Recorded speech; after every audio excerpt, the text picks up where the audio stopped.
Hey everyone, so today I'm going to be talking to you about a BBC Three show, and this is actually only a three-part programme. The first part has been on, the second part will be on Thursday, and then the third part the following Thursday, and this is called Kids Behind Bars.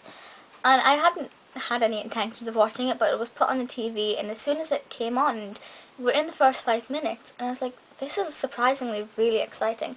It focuses on the kids at Vinnie Green. Now, if you haven't heard of Vinnie Green, which I hadn't, it's kind of like a children's institute, which I believe in South Gloucestershire. I think it's in South Gloucestershire, and it's like 24 children I think they have in there between the ages of 10 and 17. I think I can't really find that much about it online, the actual Vinnie Green Institute itself, because there's very little information out there. So it's basically a prison for kids, for delinquents and people who are really rough and need calmed down, basically. And the first episode followed around a couple of specific children, one of them who'd just been brought in there, and he was really wild. But one of them who'd been in there for years, and it was coming close to his release time, and, was he going to get released, and was he going to remain calm now when situations arose, or was he still, really aggravated and really, really annoyed even after being in there for years. And it was lovely to see how they actually helped the children become more calm and learn how to handle situations rather than kicking off when something went wrong. And it was really, really, really well done. They obviously weren't allowed to show specific parts for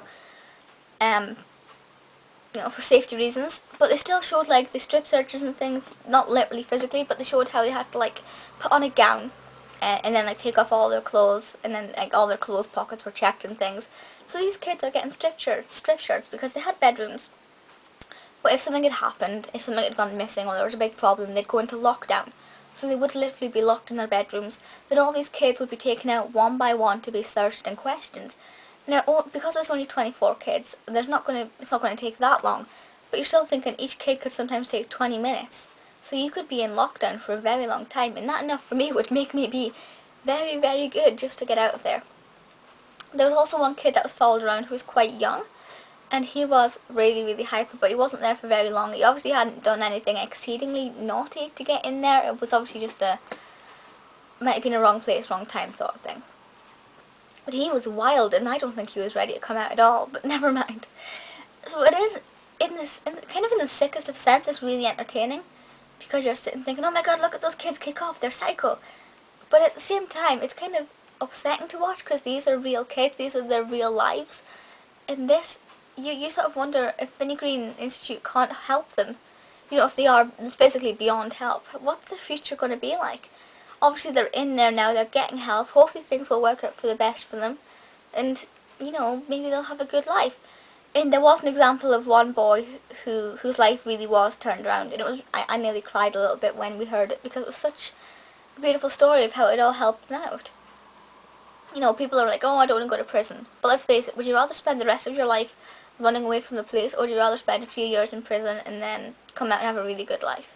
I'm not saying that I would jump at the chance to go in prison, but if you think about it and you think about the benefits are going to outweigh the positives are going to outweigh the negatives if you use that opportunity the right way, and one of these people did. The next episode looks at the girls. This one, there was a few girls in this one, but it was mainly focusing on the boys and following a few of them around. The next one focuses, as I said, on the girls. I'm not really too sure what the third and final episode focuses on, because obviously it's not listed yet on Radio Times or anything. But do check it out. Do check out just now the first episode, and then go and watch the second episode on Thursday when it airs, and then the third episode at the end. You will love it, I promise you will. It is really entertaining, quite frankly for all the wrong reasons, but it is really touching and really well produced. Please feel free to leave comments and let me know your thoughts. That's it for just now, so I'll see you all next time. Bye!